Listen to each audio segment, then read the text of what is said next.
Seguimos en tu conexión matinal en este día viernes y por supuesto, evidentemente quisiéramos estar más alegre de lo normal, sí, pero también estamos conscientes de lo que está pasando en nuestro país, ¿no? Esta crisis sanitaria, por así decirlo, que nos está afectando y que hemos lamentado.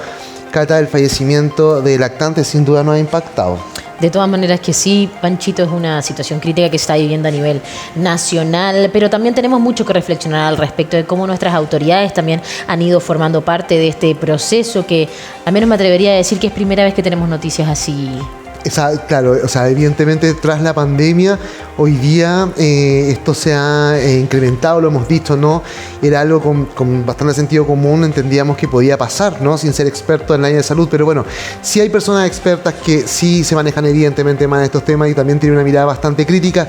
Por lo mismo queremos saludar a esta hora en tu conexión matinal al diputado Tomás Lago Marcino, quien es miembro también de la Comisión de Salud de la Cámara de Diputadas y Diputados, diputado justamente de la región de Valparaíso. Tomás, ¿cómo estás? Bienvenido a tu conexión matinal.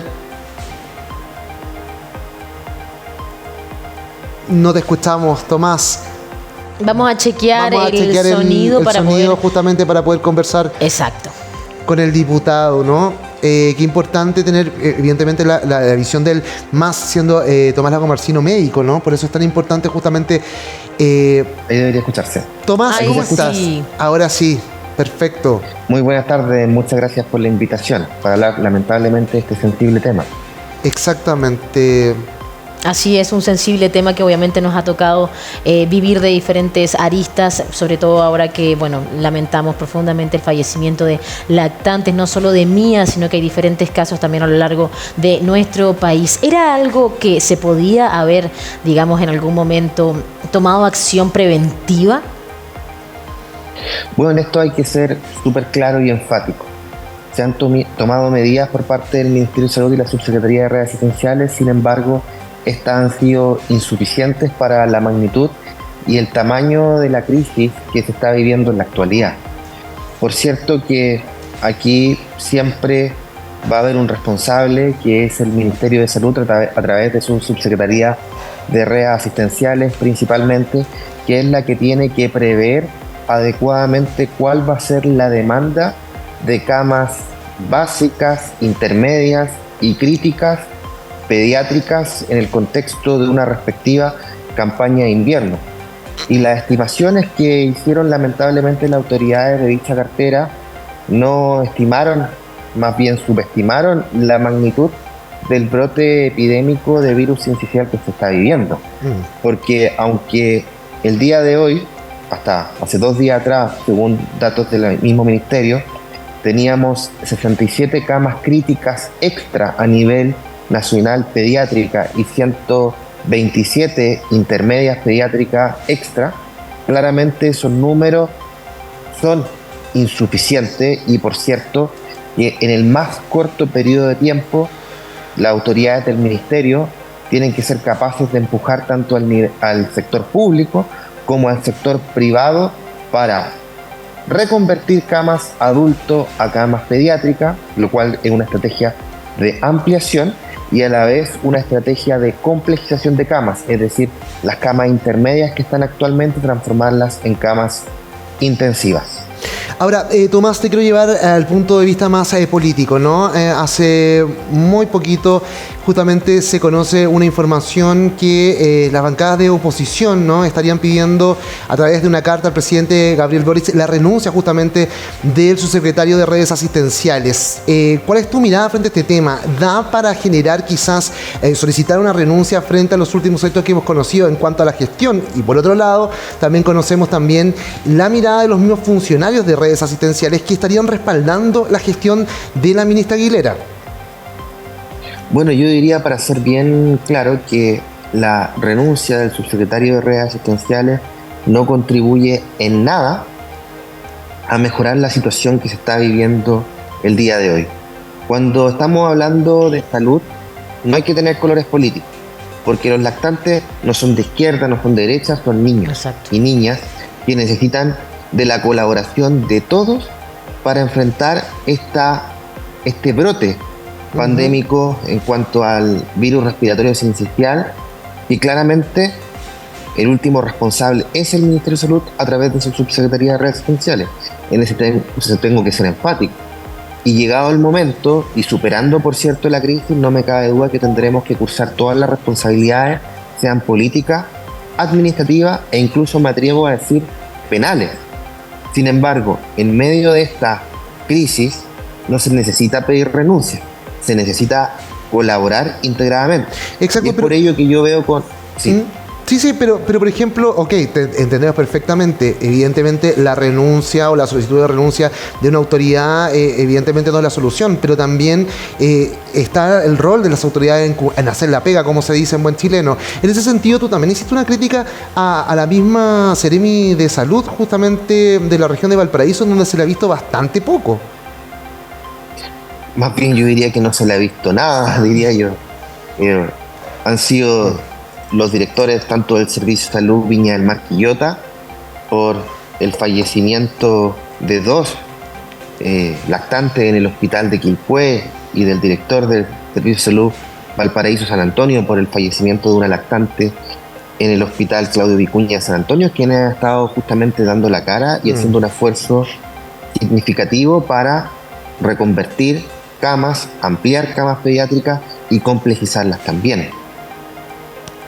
De todas maneras que sí, y algo que también, al menos en lo personal, me ha llamado profundamente la atención es la manera también como ha tenido el Ministerio de Salud de comunicar este tipo de situaciones que estamos atravesando a nivel país. Y justamente dentro de las declaraciones de la ministra Jimena Aguilera, me impacta un poco la frialdad, de cierta forma, con la que, digamos, en este momento se atribuye al diagnóstico, en este caso de la lactante Mía, que lamentablemente fallece, ¿no?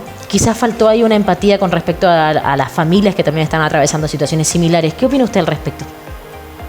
Bueno, yo lo dije muy claramente hace pocos días, me parece que salió ayer por un diario de circulación nacional, que la ministra trató de ser técnicamente correcta, pero lamentablemente fue poco humana y poco empática con el dolor de la familia de Mía en primer lugar y de las otras 2 lactantes que conocimos, por cierto, en las siguientes horas, que son Joaquín y Dana.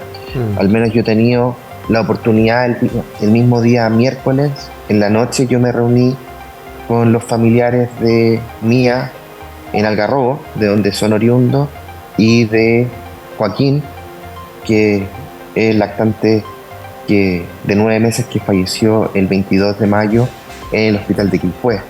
Y por cierto que el dolor que embarga a esas familias es inconmensurable, y tengo que decirlo con bastante propiedad. Siempre van a haber resultados negativos en salud. Es parte del ejercicio propio de la medicina, que a pesar de que hagamos todo el esfuerzo que está a nuestro alcance, a veces, a pesar de dicho esfuerzo, vamos a tener malos resultados. Pero es una tranquilidad, diría yo, para las familias cuando, a pesar de ese mal resultado, tienen la tranquilidad de que se hizo todo lo que estaba al alcance. Y lamentablemente esta tranquilidad no la tienen estas 2 familias, porque no se hizo todo lo que estaba al alcance. Porque Mía, por cierto, no tuvo acceso a una cama crítica, y porque Joaquín también, que es un caso, yo diría, mucho más complejo en su trasfondo, tampoco se hizo todo el esfuerzo que estaba al alcance. De hecho, ahí lo que falló no fue la cama crítica, sino más bien la ambulancia, según hemos conocido. Entonces, considerando aquello, yo quiero recalcar algo, y creo que es lo más importante al final. Siempre van a haber malos resultados en salud. Es parte del propio ejercicio de la medicina. Pero una tranquilidad para las familias cuando sucede aquello es que se hizo todo lo que estuvo al alcance. Claro. Y lamentablemente, insisto, esto no es así en estos 2 casos. Ahora, bueno, Tomás, tú eres médico y por lo mismo quizás tienes esa sensibilidad o esa empatía con lo que te estás refiriendo, y por supuesto conoces muy bien el área, mejor que nosotros evidentemente, pero también vamos a hablar un poquito, que yo sé que tú has sido ahí súper luchador o has puesto en la palestra este tema acerca de la infraestructura hospitalaria que hoy día tenemos en nuestro país, el déficit de infraestructura justamente, ¿cierto? Y una de las noticias también que se relacionaba a todo este caso ha sido justamente el hospital de San Antonio, ¿no? El retraso que ha tenido también el hospital de San Antonio, ¿cierto? Y otros proyectos también que más bien no han sido entregados a la fecha, ¿cierto? O algunos que se han quedado ahí durmiendo, por así decirlo, ¿no? Hay que ponerle más ojo ahí, hay que ponerle más recursos. ¿Cuál es tu mirada también frente a este tema? Bueno, yo diría que aquí hay que abordarlo desde distintas perspectivas, por cierto. En el caso particular, dado que de él parte esta conversación, es que efectivamente el Hospital Claudio Vicuña de San Antonio el día de hoy tiene 0 camas críticas pediátricas o de cuidados intermedios pediátricos. Solamente tiene camas básicas. El nuevo Hospital Claudio Vicuña, que obviamente está ya terminada la obra gruesa y la obra menor, pero que todavía no está a disposición el equipamiento, va a contar con una cantidad de camas intermedias pediátricas, no así intensivas, pero eso obviamente es mucho más de lo que se tiene el día de hoy para dicha provincia. No vamos a entrar a hacer especulaciones de que eventualmente el escenario o los resultados hubieran sido más o peores o mejores de lo que sucedió, pero sí es necesario avanzar mucho más rápido, y ahí hay una responsabilidad, por cierto, de la recepción municipal que hemos conocido en la última hora, que ha sido de forma muy lenta tramitada, y adicionalmente la autorización sanitaria provisoria que eventualmente se pudiera entregar por parte de la Seremía de Salud. Entonces, claramente en el caso puntual uno puede empezar a especular, cosa que no quiero realizar, de cuál hubiera sido el resultado, pero sí es un anhelo para la provincia de San Antonio que hayan camas críticas pediátricas, sean aunque sea intermedias, como serían las que se vendrían a inaugurar en el nuevo Hospital Claudio Vicuña. Ahora bien, en términos generales, efectivamente, Chile tiene un déficit muy grande de inversión en salud en cuanto a infraestructura, que se ha tratado de cerrar dicha brecha de forma importante en la región de Valparaíso. Yo creo que a todas luces podemos ver aquello. El Hospital Claudio Vicuña, independiente de su retraso, es cuenta de ello. El nuevo Hospital de Casablanca, que también se debería inaugurar el segundo semestre. La primera etapa del Hospital Gustavo Frege, que por cierto está más que retrasada la segunda. Totalmente. Pero está ahí. Está el Hospital de Marga Marga, que se está construyendo ahí al lado de la carretera, y que también es un avance significativo. El Hospital Biprovincial Quillota Petorca, que fue inaugurado el año recién pasado. Aquí hay un esfuerzo importante, muy lento por cierto, porque entre que un proyecto nace en la mente de alguien hasta que se concreta pueden pasar hasta, en el peor de los casos, hasta 15 años. Y por cierto que ahí hay un tema que el Estado es muy lento en esto, muy lento, así como hace pocas semanas conversábamos de lo lento que es para construir cárceles. Bueno, también es muy lento para construir recintos sanitarios. Tenemos en la ciudad de Viña del Mar 5 proyectos pendientes que están financiados, algunos de ellos hace mucho tiempo. El SAR de Miraflores, que afortunadamente se realizó el desalojo el día de ayer, porque donde ese terreno que fue desalojado y que fue muy bullado ayer jueves, bueno, ahí se tenía que construir un servicio de alta resolutividad que viene a reemplazar el SAPU Miraflores, que es uno de los recintos de urgencia más importantes de la región de Valparaíso. De hecho, de todo el servicio de salud Viña del Mar Quillota es la segunda urgencia que más pacientes ve. Solamente le gana la urgencia del Hospital Frege, pero el SAPU de Miraflores le gana al Hospital de Quillota, al Hospital de Quilpué y al Hospital de Quintero. Es decir, es la segunda urgencia, el servicio más importante. Y el proyecto de reposición estaba atrasado solo porque había una toma y porque la municipalidad no había querido desalojar dicha toma y no había dado la instrucción. Entonces tenemos un retraso también. Bueno, me podría extender mucho más, sí, porque el sector salud lo conozco al dedillo, pero por cierto que aquí hay un tema que estamos al debe. Y es como si viviéramos al debe de muchas temáticas en este país, evidentemente. Conversamos aquí en el Matinal de las Regiones que siempre existe como una respuesta tardía, reactiva. Sucede un caso, algo que impacta verdaderamente a la sociedad y luego tomamos cartas en el asunto. Conversábamos sobre la ausencia de infraestructura, pero también de equipamiento técnico, por ejemplo, para trasladar a no solamente a un lactante, sino que a cualquier persona que tenga algún tipo de urgencia, considerando que las conexiones, ¿cierto? Y la disponibilidad de camas que puedan, digamos, tener un acceso para alguien que esté pasando una situación compleja es de un extremo a otro, donde obviamente los tiempos son muy importantes en el momento de tratar de salvar una vida, ¿no? Por cierto, y aquí es un tema que yo he planteado hace harto tiempo, que es la necesidad de avanzar en un SAMU o una mayor coordinación de traslado aéreo. Uno de los problemas que ocurrió durante la pandemia y que fue significativo, pero que se vio menos, dado esfuerzos muy importantes que se hicieron, fue la dificultad de los traslados. Porque cuando uno tiene un sistema de camas críticas, ese sistema funciona integrado. Y por lo menos desde marzo de 2023, el sistema de camas críticas está funcionando de manera integrada tanto en el sector público como privado. Y es tema aparte de, obviamente, los esfuerzos que se han hecho para ampliar y complejizar la cantidad de camas que existen en Chile, tanto en el sector público como en el sector privado, por cierto. Pero cuando hay que trasladar un paciente que, por ejemplo, está en el hospital Claudio Vicuña, el caso de Mía es un ejemplo claro de ello, y tiene que viajar a la región de Arica porque allí hay una cama disponible, eso se tiene que hacer de la forma más ágil posible.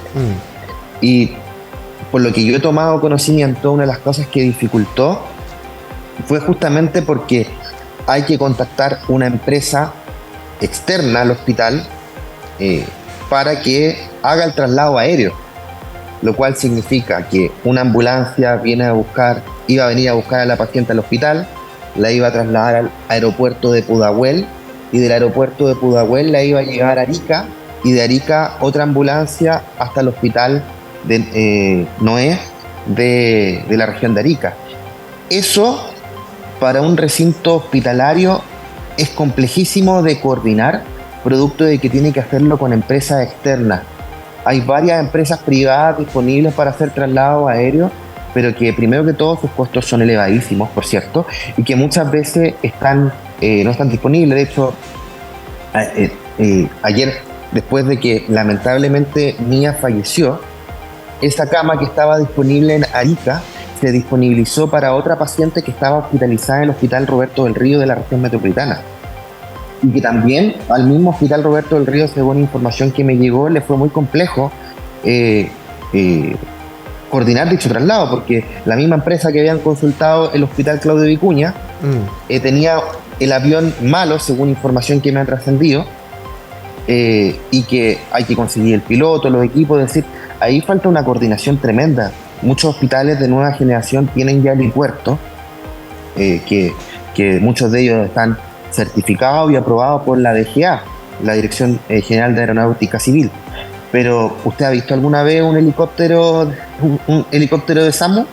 No, porque obviamente avanzamos en mejor infraestructura sanitaria. El Hospital Free, que tiene helipuerto, el nuevo Hospital Claudio Vicuña tiene helipuerto, vaya a ver el Hospital de la Florida o el nuevo Hospital de Talca también, o el de Curicó, que debería inaugurarse dentro de poco, el Hospital de Quillota, tienen todo el helipuerto, y es porque efectivamente uno tiene que trasladar a veces rápido pacientes. Imagínense, por ejemplo, el caso de la procura de órganos.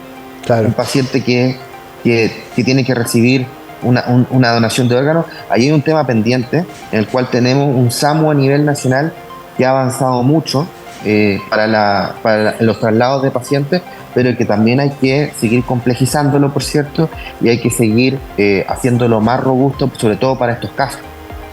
Perfecto, Tomás. Queremos agradecer estos minutos. Sabemos que tienes una reunión, por supuesto, y nos interesa mucho siempre abordar esta temática, por supuesto, porque es algo que está pasando hoy día en nuestro país. Estamos preocupados, la gente también está preocupada sin duda, así que lo importante es también que las autoridades estén al tanto y estén pendientes, evidentemente, de lo que está pasando. Solo brevemente, me imagino que más recursos, evidentemente, tienen que estar asociados para enfrentar esta crisis sanitaria, ¿no?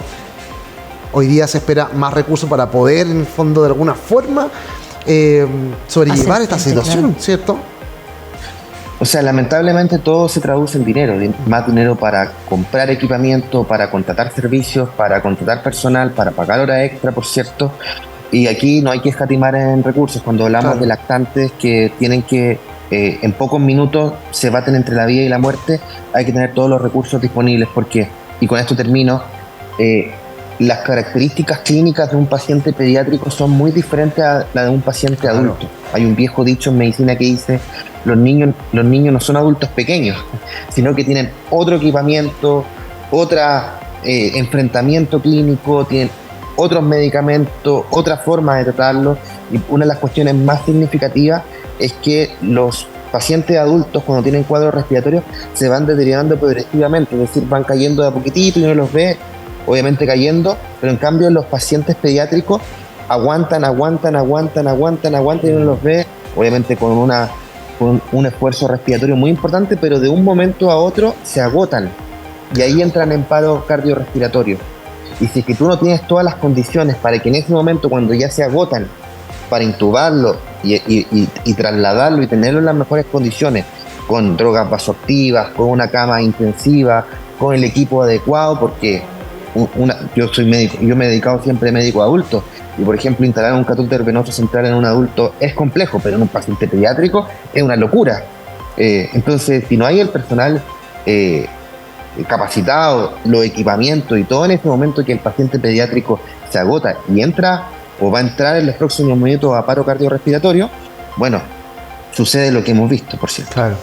Diputado, muchas gracias por el tiempo de querer estar aquí en el Matinal de las Regiones. Para nosotros era muy importante también conocer su visión, ¿cierto? Así que muchas gracias. Y te esperamos, Tomás, acá en el estudio. Justamente vamos a gestionar ahí con tu equipo de comunicaciones para que podamos conocer, hablar un poquito más en profundidad acerca de esta crisis sanitaria y tanto otros temas que tienen que ver también con la Cámara de Diputadas y Diputados. Que estén muy bien. Buena jornada. Igualmente, un abrazo para ustedes. Chao, chao. Buen fin de semana. Chao, chao. Oye, qué interesante el diagnóstico que hace justamente Tomás Lagomarsino, que es médico y diputado por lo demás de la región de Valparaíso. Uno ahí va entendiendo un poco como, ¿me entiendes? Como este sistema, ¿no? En el fondo es eso, como llevar, acercarnos a cómo realmente funcionan las cosas claro. desde adentro, independientemente de los colores políticos. Exacto, porque como él dijo, y me gustó mucho eso, los lactantes no tienen colores políticos. Y en salud, ¿cierto? No se debería en ningún momento hacer ningún tipo de distinción. Así que continuamos aquí acompañándoles en tu conexión matinal. Nos vamos a una breve pausa y ya volvemos. Vamos a una breve pausa y ya regresamos ya en el remate de lo que es este viernes intenso acá en TVR. Se nos fue la semana.